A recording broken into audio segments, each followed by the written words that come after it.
Marley and the Whalers. This is Democracy Now!, democracynow.org, The War and Peace Report. I'm Amy Goodman with Juan Gonzalez. Well, in his address to the nation Wednesday night, President Obama invoked the memory of two American journalists, James Foley and Stephen Sotloff, who were recently beheaded by the Islamic State, as he outlined his case for U.S. airstrikes against the group inside Syria. In a region that has known so much bloodshed, these terrorists are unique in their brutality. They execute captured prisoners. They kill children. They enslave, rape, and force women into marriage. They threatened a religious minority with genocide. And in acts of barbarism, they took the lives of two American journalists, Jim Foley and Stephen Sotloff. So ISIL poses a threat to the people of Iraq and Syria and the broader Middle East, including American citizens, personnel, and facilities. If left unchecked, these terrorists could pose a growing threat beyond that region, including to the United States. President Obama's reference to James Foley and his bid for U.S.-led military aggression offended a filmmaker who worked with Foley during anti-NATO protests in 2012, shortly before he returned to Syria. Both Foley and the legendary cinematographer and director Haskell were in Chicago when veterans of the Iraq and Afghanistan wars led protests against the NATO summit there and hurled their war medals toward its gates. Haskell has won 2 Academy Awards for cinematography, Who's Afraid of Virginia Woolf and Bound for Glory. Over his 6 decades of filmmaking, he's also received 5 Oscar nominations and an Emmy. He's perhaps best known for his 1969 film Medium Cool, which includes scenes of the '68 protests in Chicago during the Democratic National Convention. He returned to Chicago to make 4 Days in Chicago about the NATO protests and interviewed James Foley, who was also there to report. After they talked, Foley offered to use his own camera to shoot footage for Haskell Wexler's new film. Well, shortly before Obama spoke Wednesday, Wexler wrote in Facebook post, quote, "For the president to use Jim's name and other journalists as reason to pursue the stated military policy to degrade and destroy the Islamic State so that it's no longer a threat is an insult to the memory of James Foley and to the intelligence of the American people." Wexler will join us in a moment, but first, this is a clip Wexler shared with Democracy Now! From his 2012 interview with James Foley. What countries recently have you been filming? Libya, Syria. I was in Afghanistan with U.S. troops in 2010. And I'm really interested in the young guys, the ones that are just coming back from Iraq and Afghanistan. Those guys' perspectives, because that has a huge impact. If they're giving their medals, that's so it harkens back right to the winter soldiers, right? Essentially in Vietnam and carrying what those guys did, right? So I'm really interested in that young mentality. I've seen young vets that are in Occupy in D.C. and New York, kind of gravitated towards them a little bit. So I think, they have the most authentic. They have the most authentic voice to criticize, NATO right now. They're inside the beast. So yeah. Of course, I was too, but I was just a journalist. I was a journalist. So to a certain extent, you have to be embedded. In order to get your credentials, when you travel, passports, over. Yeah, when you're embedded in this era, you're totally dependent on the U.S. military for logistics, food, security, of course, everything. And you develop a certain bond with these guys that you have to wake up and remind yourself every day, I'm a journalist. Yeah. I'm not one of the soldiers. Just to maintain your sense of objectivity, I would say. Yeah. And it becomes very difficult because you're out there in the sticks or whatever, in the mountains with them. And, some of those guys they would sacrifice for you, and your question is, what do you owe them? But ultimately, you owe them the truth, which you see. So tough. It's tough, yeah. But it's a good opportunity to be away from the embed too, because you're only seeing, like the Afghans, for example, through that lens. You really can't get any real knowledge of what the Afghan people really think when you're walking around with 15 guys and getting out of an armored vehicle and using an army interpreter. You know, you're not really getting an idea of what's going to happen in the future of Afghanistan, you know, when we leave. So. The one thing that you mentioned, the feeling of brotherhood and come to valor, come to reality and so forth, is so bad, because that particular feeling we all have and could be used for good things. Right. You know, we should look out for one another and feel for one another, and that's and the Army needs that, but so do human beings. It is sad because it's some of the strongest bonds amongst young men, giving your life to your brother. Yeah. But to what end are we? Yeah. You know, to what end is the greater purpose? And I guess that's the root question of NATO, right?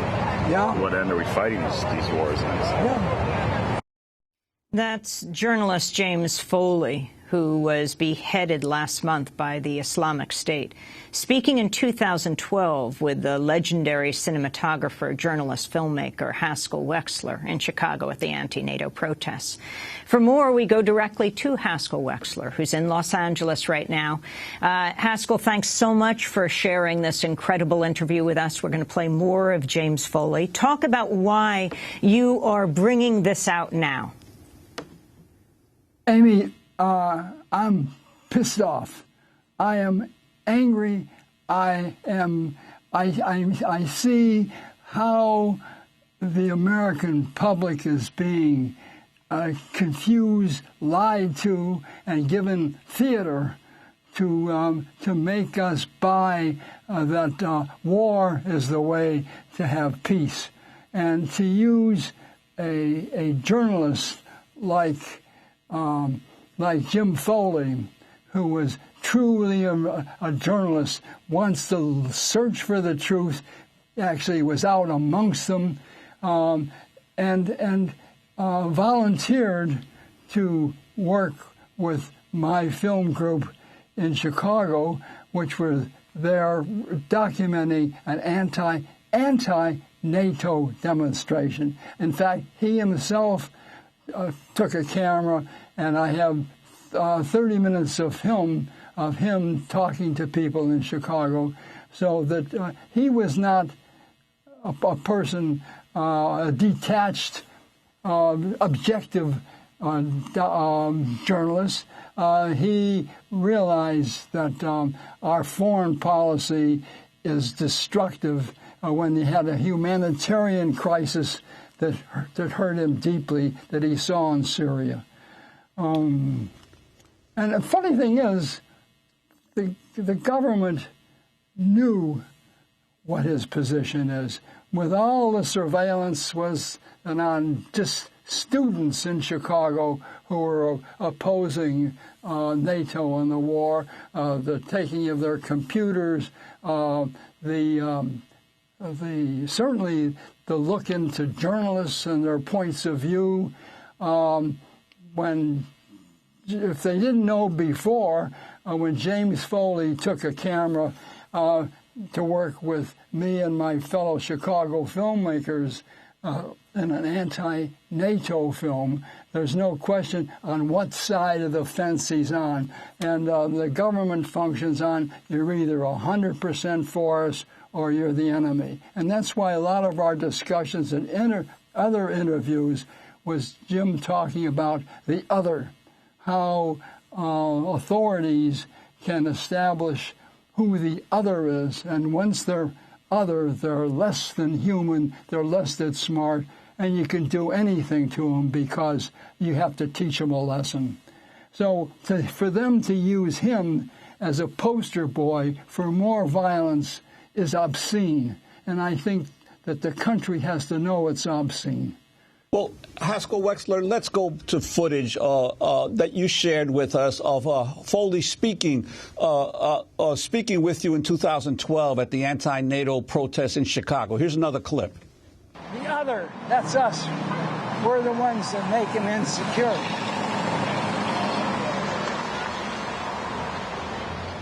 I'm interested in what you said about the other, the categorization of the other, because you see it in all conflicts and wars, and you're saying El Salvador, you're saying here, and I saw it in Libya and Syria, and it's like both sides attempting to, you know, paint a group as the enemy, as the other, and what happens, the dehumanization process of that, and that's extremely dangerous. But I guess it has to happen. It happens in a war so that they can kill each other. Yeah. So, but it seems like it's slicker here, right, in that they say, the police and the authorities, they are Chicago. Right. They're Chicago, right, and they are protecting Chicago. So, and they call the word security. How do they separate? I think the media helps separate us from people. TV does it. You know, normally. Right, because what is this coverage? You know, what is this coverage going to focus on? You know, we'll see some shots of police, you know, and we'll see some cutaways to protesters. Hopefully, they'll get some kind of action in there, yeah, and then that's essentially the story. It doesn't go much deeper than that on broadcasting these certain things. So.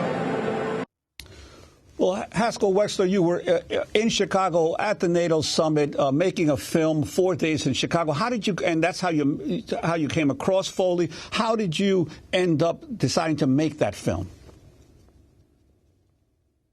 I didn't hear that question.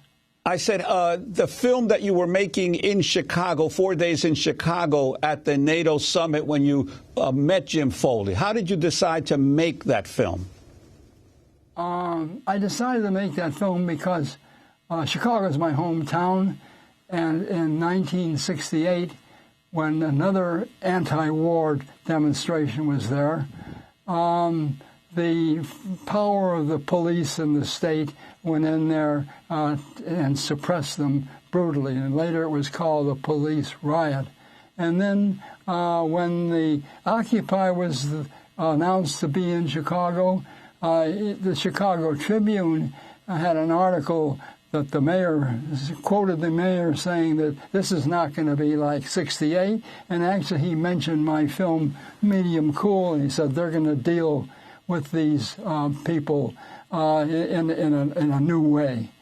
And so I decided I better go back to my hometown and find out what's there, and I went there with two West Coast filmmakers who were ex-Chicago people, Andy Davis and Mike Gray.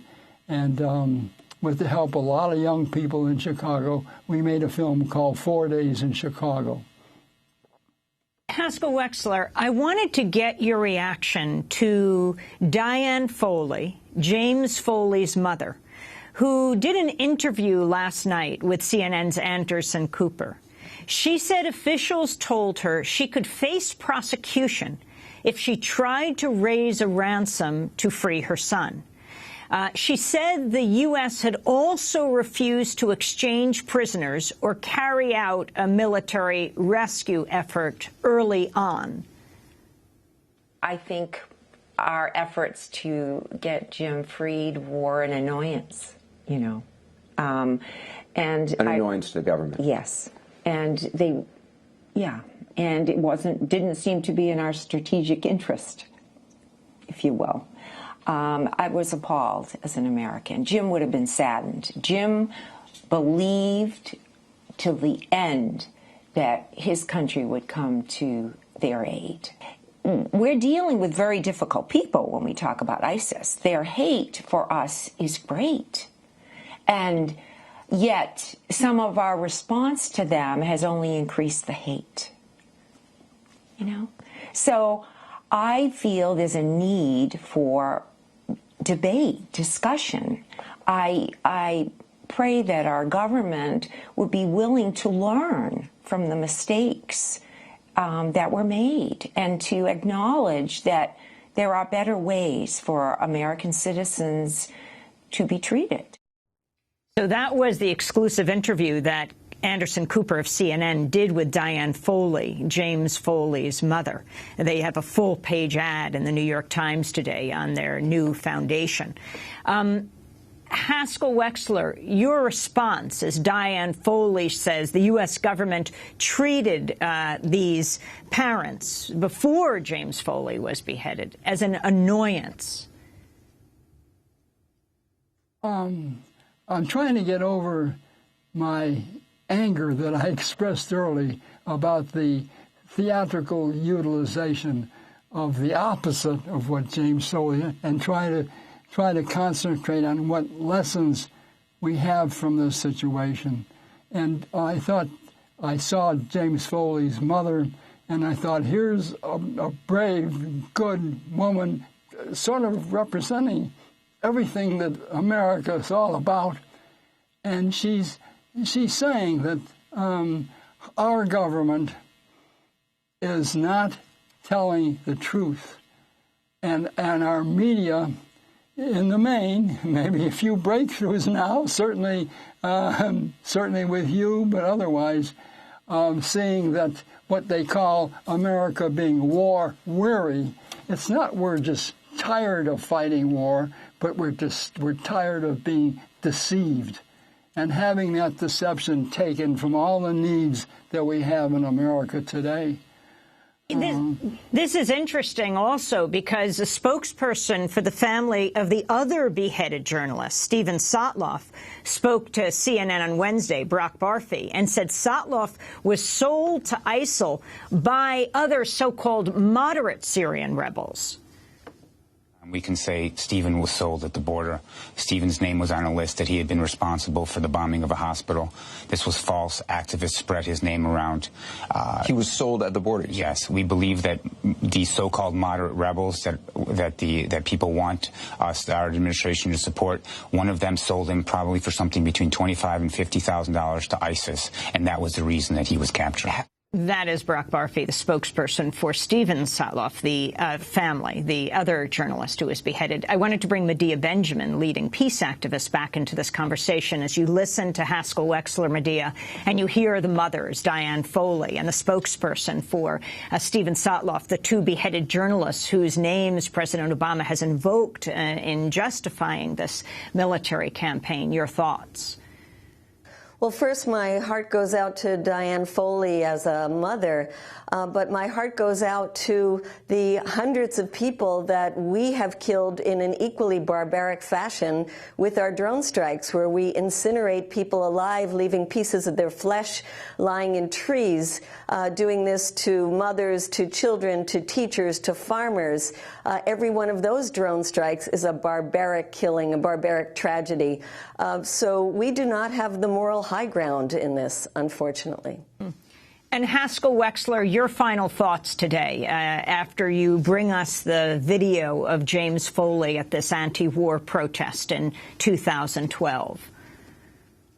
Well, my final thought for today is that the government, that is our military government, and I'm saying that it's far more deeply militaristic than we even realize, that our government is going to do whatever it's going to do. It's certainly shown that about Syria, but they have to develop new theatrical events to make it seem like something good.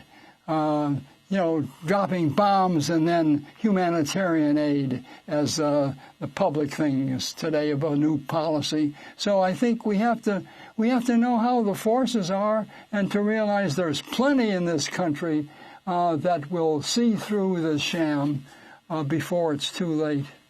Haskell Wexler, I thank you for being with us. Legendary cinematographer, journalist, director, perhaps best known for his 1969 film Medium Cool. Haskell Wexler's won 2 Academy Awards for cinematography and Who's Afraid of Virginia Woolf and Bound for Glory. Over his 6 decades of filmmaking, Haskell Wexler has also received 5 Oscar nominations and an Emmy. He worked with journalist James Foley in 2012 before Foley returned to Syria, where he was kidnapped and beheaded by ISIS. ISIS. They met when Foley helped shoot video for Haskell Wexler's film 4 Days in Chicago about those anti-NATO protests led by veterans and soldiers opposed to the wars in Iraq and Afghanistan. Haskell Wexler is 92 years old now. And thanks so much to Medea Benjamin, founder of Code Pink, author of Drone Warfare, Killing by Remote Control. She joined us from Oklahoma City.